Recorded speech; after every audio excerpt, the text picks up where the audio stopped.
Display जैसे मान लीजिए आपने 12 या 13 का कोई भी डिस्प्ले हो 14 15 सीरीज का, उसमें आपने क्या कर दिया, आईसी पुराना ड्रिल कर कर आईसी लगा दिया, ठीक है, नए डिस्प्ले का आईसी ड्रिल कर दिया, पुराना वाला आईसी यहाँ पर लगा दिया। उसके बाद में डिस्प्ले कनेक्ट करना आपको,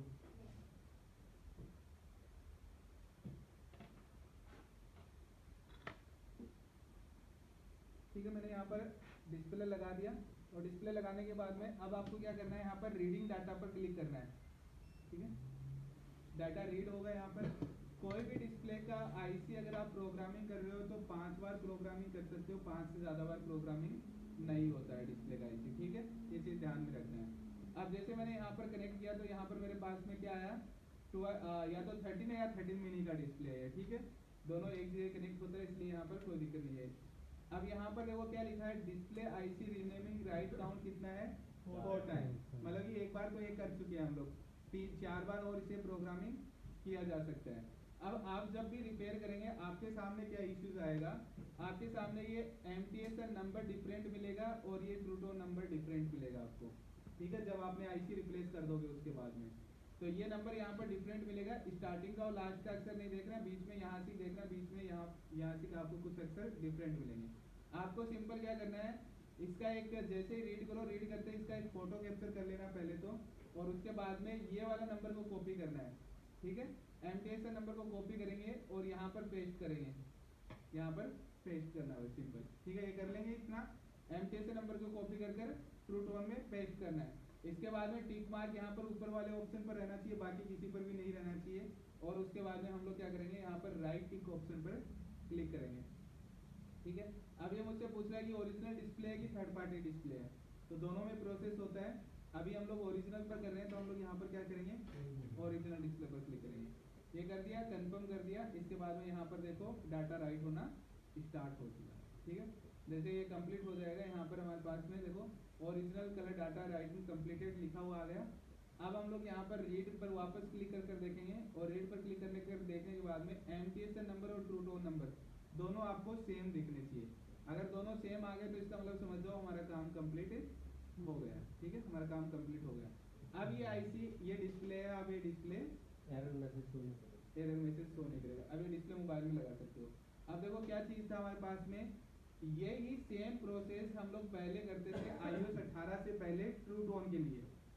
अगर iOS 17 मोबाइल में है तो iOS 17 में क्या होता था, आईसी लगाने के बाद ट्रूटोन नहीं शो करता था, तो ये कॉपी कर कर ये पेस्ट यहाँ पर राइट क्यों करते थे, ट्रूटोन के लिए। iOS 18 में हमें कुछ नहीं करना पड़ता था। iOS 26 में क्या हो गया, ट्रूटोन तो डायरेक्ट आता है, बट ये दोनों नंबर सेम नहीं रहेंगे जब तक आपका डिस्प्ले का एरर मैसेज नहीं हटेगा। तो अब हमें क्या करना पड़ता है, आईसी लगाने के बाद में इस नंबर को कॉपी कर कर यहाँ पर राइट भी करना पड़ता है, ठीक है, ये राइट करने के बाद में डिस्प्ले का एरर मैसेज भी रिमूव हो जाता है। तो ये प्रोसेस आपको करनी पड़ेगी अभी, ठीक है, ये समझ में आया। अभी 12 से ऊपर के मॉडल के लिए सब में ये प्रोसेस करनी पड़ेगी, क्योंकि अभी iOS 26 आने के बाद में सब लोग इसी में ही अटक रहे हैं कि ये डिस्प्ले का जो डिस्प्ले का आईसी भी लगा दिया, डिस्प्ले का आईसी लगाने के बाद में भी एरर मैसेज क्यों नहीं जा रहा है, क्योंकि आज तक पहले iOS 26 से पहले क्या था, डिस्प्ले का आईसी लगाओ, आईसी लगाते क्या होता था हमारे पास में डिस्प्ले का एरर मैसेज रिमूव हो जाता था।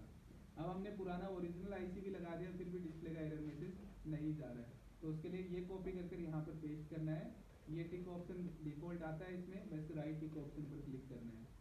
फिक्स ट्रूटोन पर मत करना आप लोग, फिक्स ट्रूटोन पर ये क्या करता है, उल्टा करता है। ये वाला जो MTSR नंबर है ना, इस MTSR नंबर को सॉरी इस ट्रूटोन नंबर को MTSR नंबर की जगह राइट कर देता है ऑटोमेटिकली। अगर ये राइट हो गया गलती से और ये नंबर आपके पास में नहीं, आपने फोटो वोटो खींचा कुछ भी, तो फिर ये नंबर ओनली फॉर आपको नेट के अंदर मिलेंगे, बाकी कहीं पर भी ये नंबर अवेलेबल नहीं होते हैं। इससे क्या दिक्कत होगी हमें? डिस्प्ले एरर मैसेज शो करेगा, मैसेज ना इसलिए में कस्टमर गले में पड़ जाएगा क्योंकि डिस्प्ले का एरर मैसेज अब निकाल कर नहीं देंगे तो कस्टमर बोलेगा मेरा पुराना भी खराब कर दिया, मैं ऑथराइज से करवा लेता, ये करवा लेता, वो बहुत सारी चीज़ें। तो इसके लिए आपको सबसे पहले रीड करते ही सबसे पहले फोटो कैप्चर करना है। फोटो से हमारे पास में है तो हम लोग यहाँ पर मैन्युअली भी टाइप कर सकते हैं, लोग यहाँ पर सब चीज़ें मैन्युअली भी टाइप होती है, तो यहाँ पर हम लोग अगर फोटो है तो सब चीज़ें मैन्युअली टाइप कर कर राइट कर देंगे, क्या दिक्कत है उसमें। जिसको राइट करना उस पर ऐसे टिक मार कर देंगे, सबको राइट करना सब पर टिक मार कर देंगे। तो इस तरीके से आप फोटो रहेगा तो आपके लिए दिक्कत नहीं रहेगी फिर, है ना, प्रॉब्लम नहीं आने वाला आपको। तो ये आपको करना है डिस्प्ले का एरर मैसेज रिमूव करने के लिए प्रोसेस रहेगा, ठीक है। डिस्प्ले का एरर मैसेज रिमूव करने का प्रोसेस कंप्लीट ये रहेगा। ये सारा का सारा प्रोसेस जो हमने देखा अभी, ये क्या है, ओरिजिनल डिस्प्ले के ऊपर था। लोकल डिस्प्ले के ऊपर हम लोग देखेंगे तो लोकल डिस्प्ले पर आजकल डीडी का एक स्क्रीन आ गया है, डीडी वाला, उसके साथ में एक छोटा सा पत्ता आता है, ये आईसी उस पत्ते पर लगानी होती है, पत्ते पर लगाकर सोल्ड कर दो आप, ये कंप्लीट हो जाएगा। तो बाकी तो सब लोगों ने देखा ही था, सब लोगों को याद होगा ना, आपको बता देंगे, ठीक, आपको लग सकता है। बाकी सब लोगों ने उस दिन किया ही था हम लोगों ने डिस्प्ले का। किसी को डाउट है क्या उसमें, वापस पूछना उसमें जिस जगह जंपर करना है वो बोल दे। वो तो डिस्प्ले पर आपको 6 पॉइंट एक ही जगह मिलेंगे। कौन से जंपर की, इसकी बात कर रहे हो या फिर डीडी वाली स्क्रीन की बात कर रहे हो? डीडी वाली जो उस दिन जंपर किए थे। डीडी वाले में तो पत्ता जो आएगा ना, पत्ते पर 6 पॉइंट मिलते हैं। अच्छा, हाँ, वो एक ही जगह मिलेंगे डिस्प्ले पर आपको, वहीं करने, दूसरी जगह ऑप्शन ही नहीं है। वो तो आईसी लगा के जो किए थे वो तो अलग है, और एक जो आप बोल रहे हैं कि आईसी मतलब वहाँ बैटरी के पास रख देंगे, हाँ बैटरी वहाँ पे रख देंगे और जंपर कर देंगे।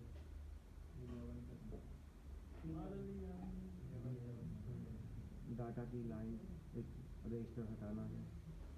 अगर डीडी वाला स्क्रीन नहीं है, कोई भी लोकल स्क्रीन में अगर आप डायरेक्टली आईफोन में 11 की सीरीज में अगर मैसेज हटाना चाहते हो तो फिर आपको 4 जंपर लगाने हैं। ये 4 जंपर यहाँ पर देखो 11 की सीरीज में ये है, आईसी हटाकर उल्टा कर लिया, यहाँ पर आईसी का डॉट पॉइंट है, यहाँ पर 4 पॉइंट बता रखे हैं, चारों पॉइंटों से एक एक जंपर उठाना है, ठीक है। यहाँ पर उठाने के बाद देखो ये वाला जंपर कहाँ लगाना है, ये टच का कनेक्टर है, ठीक है। अब टच का कनेक्टर तो हम लोग देख ही लेंगे कौन सा है, उसके पास में एक कोयल लगी है, इस कोयल पर लाकर ये जंपर मारना है सीधा, ठीक है। इस कोयल का नंबर गलत लिखा हुआ है यहाँ पर, ये L8100 मिलेगी आपको उसमें बिटमैप में देखोगे। इसके बाद में एक जंपर यहाँ से उठाना है, ये वाला, और ये वाला आपको ग्राउंड पर मारना है। ग्राउंड आपको पता है मदरबोर्ड में कहाँ कहाँ होता है, जहाँ भी ग्राउंड है पूरे बोर्ड में कहीं पर भी लगा दो। एक जंपर ये वाला उठाकर यहाँ पर देखो ये कैपेसिटर है C8150, इस कैपेसिटर पर लगाना है। इसके बाद में लास्ट जो जंपर है वो डाटा की लाइन का जंपर है, तो ये रजिस्टर आपको निकाल देना है, निकालने के बाद लगाना, ठीक है। ये जंपर निकालने के बाद में इस साइड में लगाना, ऊपर की तरफ नहीं लगाना आपको, ऊपर की तरफ लगाने से कोई फायदा नहीं है, इस साइड में लगाना। रिमूव द रजिस्टर, तो यहाँ से एक जंपर उठाकर यहाँ पर लगाना है बस, ठीक है, रजिस्टर रिमूव करते हैं। अब इस आईसी पर यूवी वगैरह लगाकर आप इस आईसी को बोर्ड में जहाँ जगह दिखे आपको वहाँ पर रख दो, और मोबाइल में कोई भी डिस्प्ले उठाकर लगाओ, आपके पास में डिस्प्ले का एरर मैसेज नहीं आएगा 11 की सीरीज के लिए। जो ऊपर डॉट पॉइंट किसके बैकग्राउंड के होते नहीं, ये डॉट पॉइंट, ये देखने के लिए ये डॉट पॉइंट बता रखा है आईसी का कि इस साइड में डॉट पॉइंट है, उससे फिर आपको ऐसे रखनी है। बाकी आईसी को चिपकाना जरूरत नहीं, बाकी आईसी को बस ये 4 जंपर लगा दिए। अब लोकल डिस्प्ले में टच तो काम करता है ये डायरेक्टली, खाली हम लोग क्या कर रहे हैं यहाँ पर, हम लोग क्या कर रहे हैं, इस आईसी का डेटा सीपीयू के पास भेज रहे हैं। क्या होता है, I2C प्रोटोकॉल को चलने के लिए ग्राउंड चाहिए, कोई भी आईसी उसे चलने के लिए ग्राउंड चाहिए, 1.8 वोल्ट चाहिए और SPSL चाहिए, ठीक है। HCL जो होता है वो सिग्नल होता है, ये जो ये कैपेसिटर है, ये लाइन किसका है, HCL का, देखो क्लॉक का, तो ये क्लॉक वाला क्या है, सिग्नल होता है, तो सीपीयू की तरफ से सिग्नल आता है। अब वापस से डेटा किसके थ्रू जाएगा, HDA की तरफ। अब हमने क्या कर दिया, ये रजिस्टर हटा दिया, तो इस कनेक्टर से कनेक्टिविटी हट गई इसकी। अब यहाँ पर जो भी डिस्प्ले कनेक्ट हो रहा है उसका डेटा तो नहीं जा रहा है सीपीयू के पास में, और हमने डायरेक्ट किससे दे दिया डेटा, इस आईसी से। अब सीपीयू के पास डेटा इस आईसी का जा रहा है। अब सीपीयू सोच रहा है यही आईसी लगा और यही आईसी लगा है, इसका मतलब सीपीयू बोलेगा कि ये ओरिजिनल है। तो ये 4 जंपर लगाने के बाद में मार्केट से कोई भी डिस्प्ले उठा कर लगाओ, आपके डिस्प्ले में एरर मैसेज। ये सर कितने मॉडल में कर सकते हैं काम? ये 11 के लिए, केवल 11 के लिए। इसके बाद 11 प्रो और प्रो मैक्स के लिए ये 4 है, 11 प्रो और प्रो मैक्स के लिए 4 है जंपर, वही 4 जंपर है same he, but location change हो गई है, वही चीज़ है। एक रजिस्टर जो HDA की लाइन में होता है वो रजिस्टर रिमूव करना है, इसी फोन की ओरिजिनल, इसी फोन की ओरिजिनल होनी चाहिए तभी काम होगा। ये समझ में आ गया। अब ये प्रोसेस आप आगे वाले मोबाइलों में भी कर सकते हो। आगे वाले मोबाइलों में सॉफ्टवेयर में कुछ बता नहीं रखा है, क्यों नहीं बता रखा है, क्योंकि आगे वाले मोबाइलों की पहले से GX के साथ में वो फ्लेक्स आती थी, 11 की सीरीज में नहीं आती थी इसलिए। बट अगर आपको देखना हो तो आगे की लाइनों में क्या करोगे आप, इससे जो ये कनेक्टर है, इस कनेक्टर पर आपको चेक करना है 1.8 वोल्ट, HDACL का लाइन, और HDA की लाइन का रजिस्टर को रिमूव करना है, ठीक है। अब वही 4 जंपर आपको उठाकर वहाँ पर कनेक्ट करना आगे वाले बट इस आईसी का डाटा शीट होना चाहिए हमारे पास में, ठीक है। तो आईसी का डाटा शीट ढूंढेंगे तभी इस आईसी के पिनों का नंबर पता चलेगा कौन सी लाइन किसकी है, कहाँ पर है, ठीक है। तो अगर ये सिंपल सा है, और 12 के से ऊपर तो कोई दिक्कत ही नहीं है, आप डीडी वाली स्क्रीन लगाओ सीधा, ठीक है, कोई दिक्कत नहीं है। डीडी वाला स्क्रीन लगाओ, उसमें क्या है फ्लेक्स मिलेगा, उस पर आईसी लगाना, बस आईसी लगाकर लगाओ, ओरिजिनल वैसा ही दिखेगा, वो कलर क्वालिटी भी अच्छा आता है, उसका प्रॉब्लम भी नहीं है। स्क्रीन क्या होता है? डीडी स्क्रीन का क्या होता है? स्क्रीन आती है मार्केट में नाम से, डीडी के नाम से। हम तो जीएक्स अभी जीएक्स पुराना हो गया, जीएक्स के बाद में भी डीडी आ डीडी का मतलब क्या है?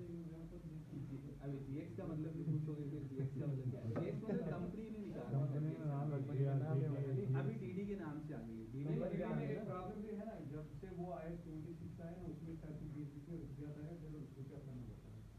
हाँ वो तो लोकल में सब में आता है, पहले से भी आता है। हाँ लोकल डिस्प्ले में सब में आता है, डिस्प्ले हीट हो जाता है। हो जाता है, हाँ वो गर्म होता है डिस्प्ले, उससे स्टक हो जाता है, ऐसा ये प्रॉब्लम आता है।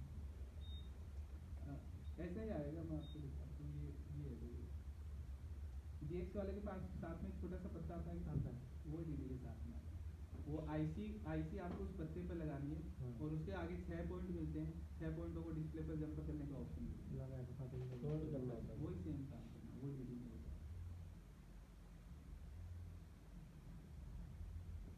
उसमें पर पता क्या है कि जीएक्स में आप देखेंगे तो जीएक्स में नीचे की तरफ वेजल्स जो होते हैं ना, वो ज़्यादा मोटे होते हैं। ये पट्टी जो होती है ना, ये आपने देखा होगा ज़्यादा मोटी होती है नीचे की तरफ से, ब्लैक पट्टी जो आती है वो। बट इसके अंदर जो आती है ना, ये ब्लैक पट्टी आपका लगभग ओरिजिनल दिखती नहीं होती, इस टाइप की।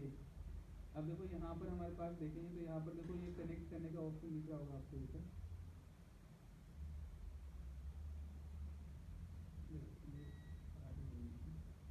ये देखो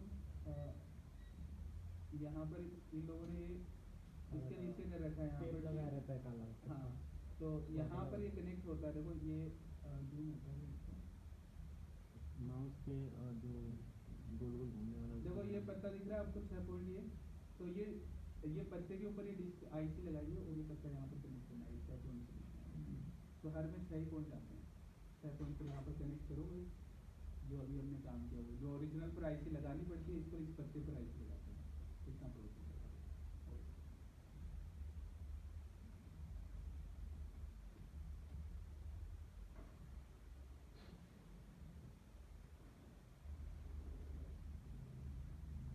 तो ये आईफोन्स में डिस्प्ले का एरर मैसेज रिमूव करने का ये प्रोसेस रहेगा कंप्लीट, ठीक है।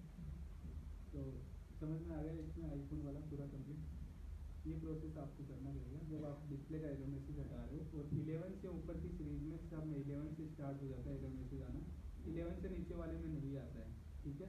11 से ऊपर से स्टार्ट हो गया। एक प्रॉब्लम और आएगी आप लोगों के पास में अभी, क्योंकि iOS 18 1 साल तक रहा था, तो iOS 18 में लोगों ने क्या किया था, डिस्प्ले डायरेक्ट लगा कर दी थी। iOS 18 में एरर मैसेज नहीं आता था, आप GX वाला भी डिस्प्ले लगा, उसमें भी यूज पार्ट दिखाता था, ठीक है। अब क्या होगा, कस्टमर आपके पास में ऐसे आएंगे, कस्टमर वो बोलेंगे कि यार पहले तो एरर मैसेज नहीं आ रहा था डिस्प्ले का, बट जब से मैंने अपडेट किया तब से मेरे पास में डिस्प्ले का एरर मैसेज शो करने लगा है, क्योंकि iOS 26 में एरर मैसेज आने लगे हैं मोबाइलों में। तो अगर ऐसा कोई कस्टमर आपके पास आता है तो उसको बोलो, अगर तुम्हारे पास ओरिजिनल डिस्प्ले है पुराना तो मैं कर दे सकता हूँ, नहीं कोई भी ऑप्शन नहीं है। आप उसमें मत लग जाना कि यार पहले आ रहा था, अपडेट से क्यों चला गया, अपडेट से क्यों एरर मैसेज आ गया, क्योंकि iOS 18 में जो डिस्प्ले लगाई थी वो डिस्प्ले लोगों ने डायरेक्ट लगाई, कुछ भी नहीं किया, डायरेक्ट डिस्प्ले लगाई। अब डायरेक्ट डिस्प्ले लगाई, वहाँ पर रिपेयर का ऑप्शन आता था, उस पर क्लिक किया, वाईफाई से कनेक्ट किया मोबाइल को, यूज डिस्प्ले का ऑप्शन आ जाता था उसमें।